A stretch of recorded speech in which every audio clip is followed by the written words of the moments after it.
Olá, queridos estudantes do Instituto de Aplicação Fernando Rodrigues da Silveira, o CAP-UERJ. A gente está aqui para o segundo encontro da Biblioteca de Este, um ciclo de leitura que pretende ler textos que estejam ligados à temática do que nós estamos vivendo nesse momento, né? Esse momento de isolamento, de afastamento das nossas atividades diárias. E para quem não assistiu o primeiro, chamamos de Biblioteca de Este em uma homenagem à deusa Este, uma deusa do panteão grego que é responsável pela lareira, pelo acolhimento do lar. E a nossa proposta é pensar um pouco essa experiência a partir de textos e personagens da literatura universal. Hoje a gente vai falar sobre um tema que talvez esteja muito presente, né, no nosso cotidiano, que o tema é nada fazer, não fazer nada. O tempo todo as pessoas têm falado, vamos assistir lives, vamos fazer videoaulas, vamos é, é, é, é, assistir a shows. E na verdade todos nós estamos com dificuldade com a questão de não fazer nada, não se dedicar simplesmente ao ócio, se dedicar simplesmente a uma atitude de recolhimento, meditativa.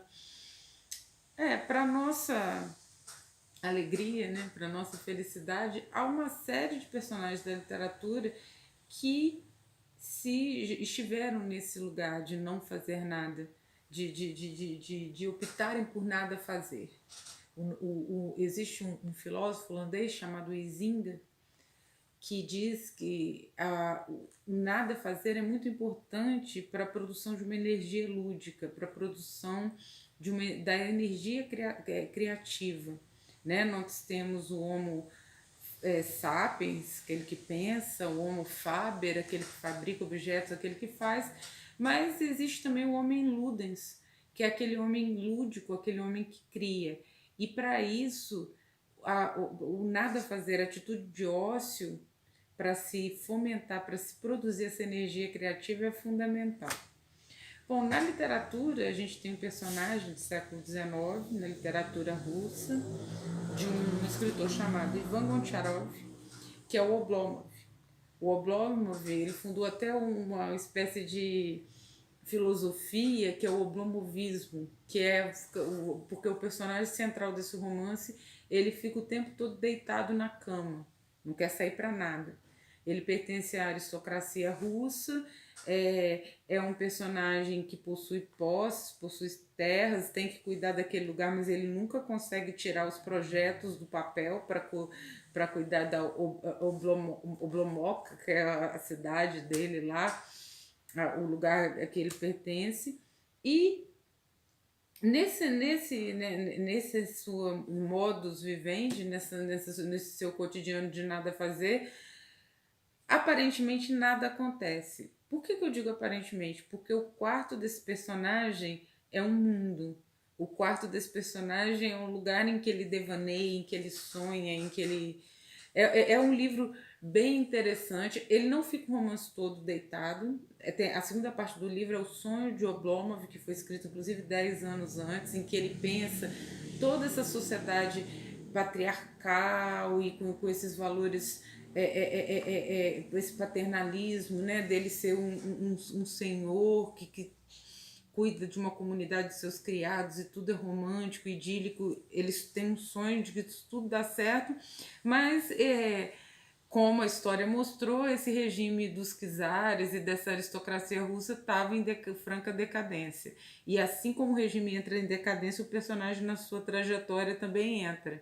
É um personagem a quem a gente tem muita simpatia, você cria bastante simpatia, ele tem relações muito engraçadas ao longo do romance, com o seu criado Zakar, com o melhor amigo dele, que é o oposto dele, que é um alemão, um homem de negócio, o Stoltz, E tem até uma coisa bem novidade, assim, na terceira parte do romance, quando Oblomov sai da cama e que é um triângulo amoroso entre ele e Olga Stoltz. Não vou falar mais para não criar spoiler, mas assim, o importante desse livro, desse personagem, é essa ideia de que o nada a fazer ele pode ser sim muito produtivo.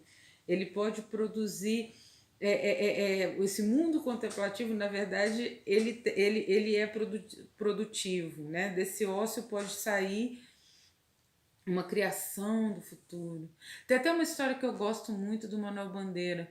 Dizem que ele estava no Pedro II, estudante, criança, assim, talvez um adolescente, e estava fazendo uma tradução do grego de um poema e se deparou com a palavra pasárgada. Daquela tradução, ele ficou com a palavra na cabeça, imaginando um lugar, mas ele não tinha o poema. Depois, um dia, caminhando pelas ruas de Santa Teresa, subindo a que hoje é Rua Dias de Barros, mas a época deveria ser Rua do Curvelo, os versos começaram a vir na cabeça dele. Então, olha quanto tempo depois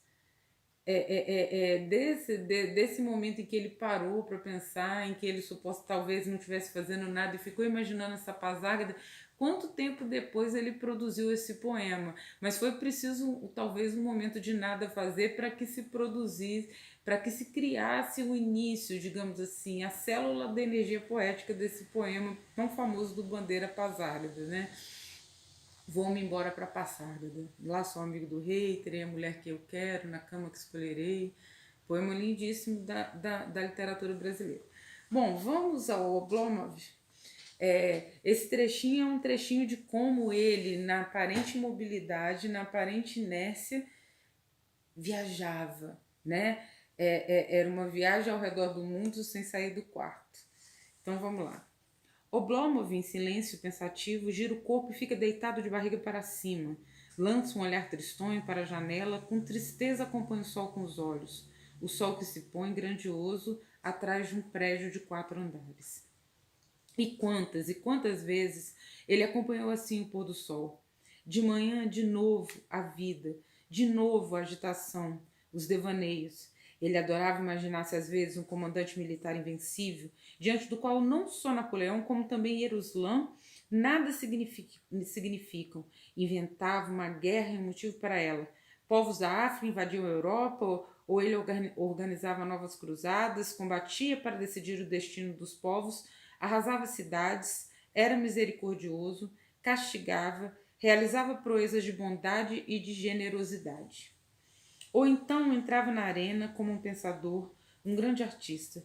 Todos o adoravam, ele colhia os louros, a multidão rastejava seus pés, exclamando: Vejam, vejam, lá vai Oblomov, o nosso Ilia Ilitch. Em momentos amargos, ele sofria com preocupações, rodava de um lado para o outro, deitado com o rosto voltado para baixo. Às vezes até perdia a cabeça completamente. Nessas ocasiões, se levantava da cama e ficava de joelhos. Punha-se a rezar com fervor, com afinco, suplicava aos céus que repelissem de qualquer maneira a tormenta que o ameaçava.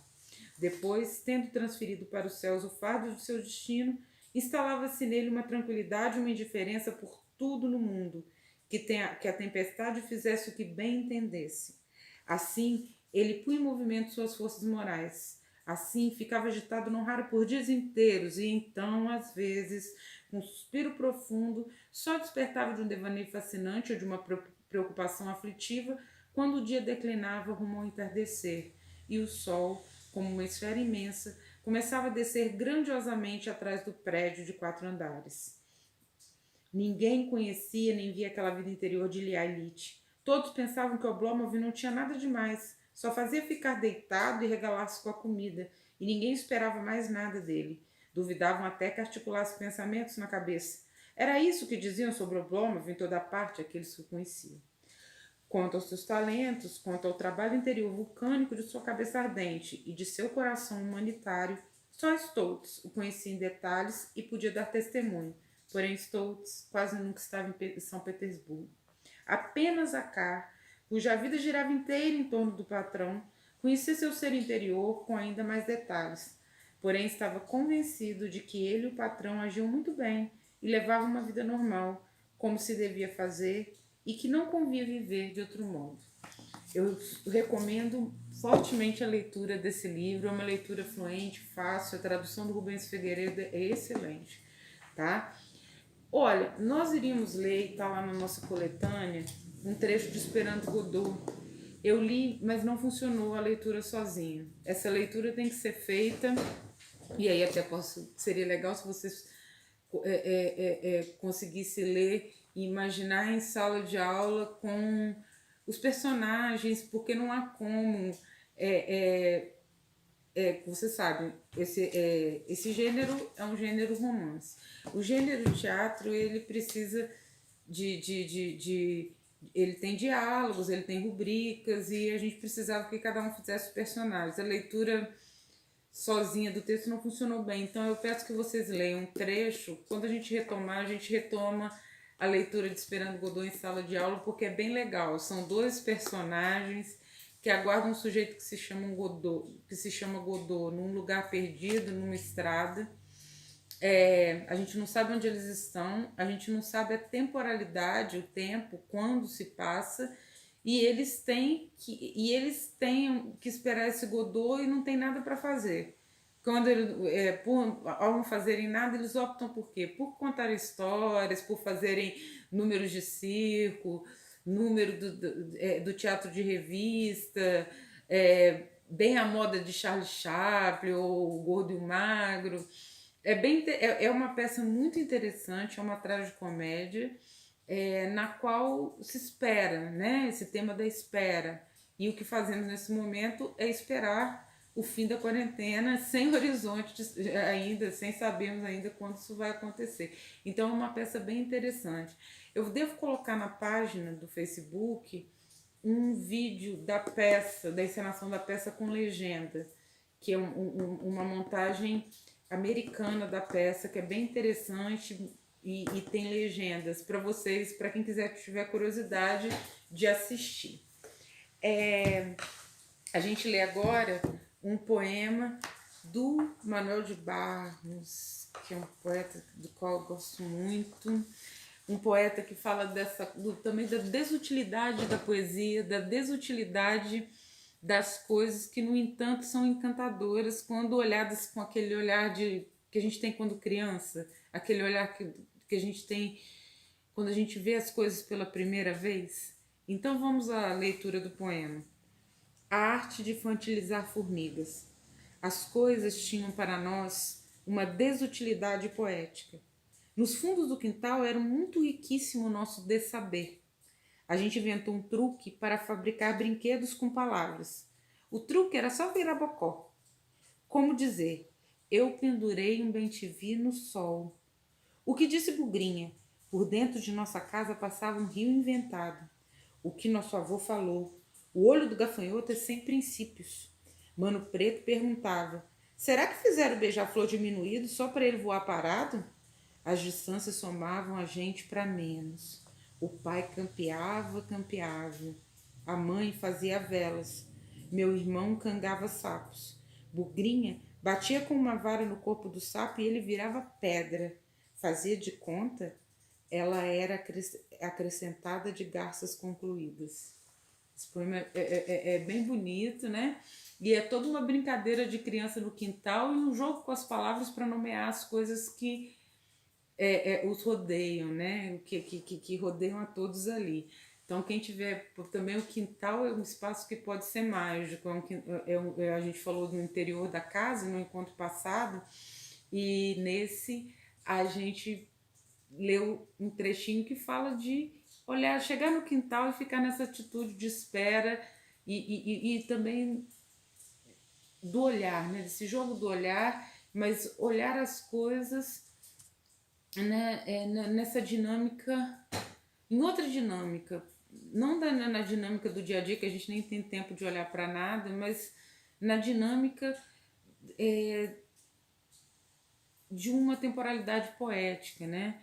E de pensar nomes para essas coisas, não os nomes convencionais que a gente sempre deu, mas talvez se relacionar com elas de forma diferente, tentando renomeá-las, né? É um jogo, é uma experiência. Manuel de Barros, grande poeta mato-grossense, né? Por último, eu vou ler uns trechinhos da Mônica Ortegas, de um livrinho chamado Instruções para o Poeta Zen, né? São alguns que têm uma estrutura parecida de haikai, outros não, mas a gente lembra de novo aquela atitude do haikai de registrar o instante já, né? Do poema fotografia, do poema relâmpago, que capta a energia daquele instante. Bom, a gente está tentando ficar zen nessa espera, a gente está tentando ficar zen nessa enquanto aguarda, né, que a quarentena acabe. Vamos às instruções do poeta zen. O conselho para um poeta zen iniciante é caminhar entre as árvores, sentar e respirar. Não perder o pôr do sol, nem esquecer de escovar os dentes. Beber água também, apontar sempre o lápis e deixar a porta aberta. As palavras chegam sem ser convidadas.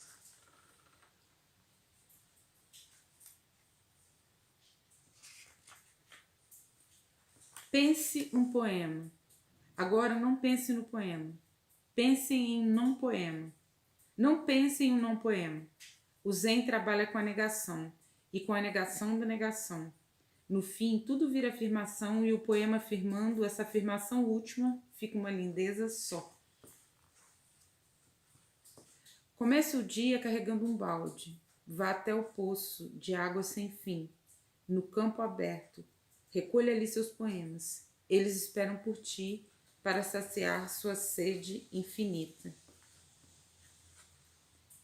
Para um poema zen, basta ir à feira, barraca de flores, uma abelha que zune, um cacho de bananas que brincam com a cor do sol, o verde profundo da couve.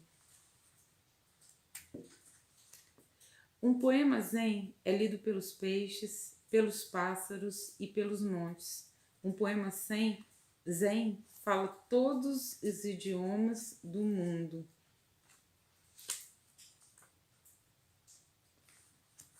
Gente, é isso. Tem alguns outros poemas aqui, eu marquei direito. Esse aqui eu preciso ler, que é muito bonito. Vazio, vazio, vazio. Vazio, vazio, vazio. Um cisco no olho. Vazio, vazio, vazio, vazio. O cachorro que ladra. Vazio. Não esquecer de comprar verduras. Toca o sino. Fim do zazen matinal. É bem bonito esse livro, tem vários outros poemas legais. Quem tiver curiosidade também eu posso enviar. E é isso. A gente encerra aqui mais um encontro de Escher. Tentamos falar um pouquinho do não fazer nada. Não se culpem por não conseguirem fazer alguma coisa. No momento que vocês não conseguirem, respirem, preste atenção no espaço, no quintal, ou se recolham no quarto de vocês, porque quem sabe daí no futuro pode sair um poema ou uma recordação desse momento que a gente tem para poder refletir e pensar sobre como estar no mundo, como habitar o planeta Terra, a casa comum, tá? Grande abraço, agradeço. Tentando melhorar cada dia. Acredito que os vídeos sejam bem rudimentares, assim, mas a gente vai melhorando e vai. O importante é que nós continuemos a estabelecer um contato, tá bom? Até mais.